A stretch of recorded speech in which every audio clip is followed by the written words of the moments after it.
اس سے تو خاموشی بہتر ہے کہ کسی کو دل کی بات کہہ کر پھر سے کہا جائے کہ کسی سے نہ کہنا۔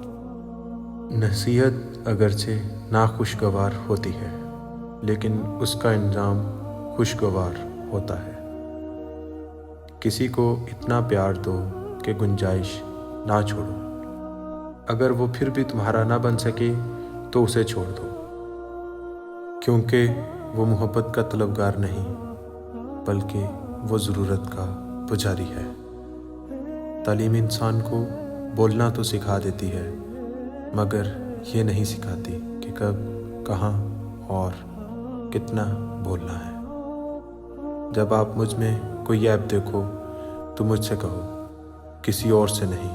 مجھ سے کہو گے تو نصیحت کہلائے گی اور اجر لکھا جائے گا۔ اگر کسی دوسرے سے کہو گے تو غیبت کہلائے گی اور گناہ لکھا جائے گا۔ جاہلوں کا طریقہ یہ ہے کہ جب ان کی دلیل مقابل کے آگے نہیں چلتی وہ لڑنا شروع کر دیتے ہیں۔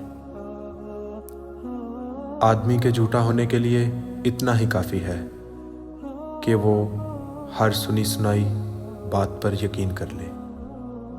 وہ سچ مچ کا عقل مند ہے جو غصے کی حالت میں بھی بری بات منہ سے نہیں نکالتا۔ جو دکھ دے اسے چھوڑ دو اور جسے چھوڑ دو اسے دکھ نہ دو۔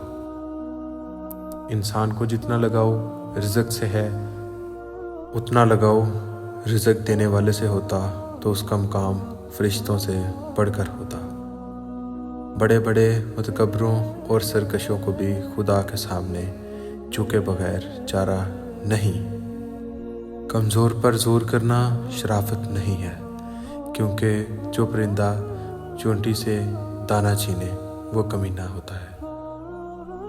جو شخص اپنے سے بڑے عالم سے اس لیے بحث کرے کہ لوگ اس کو عالم سمجھیں تو سمجھ لیں کہ وہ جاہل ہے۔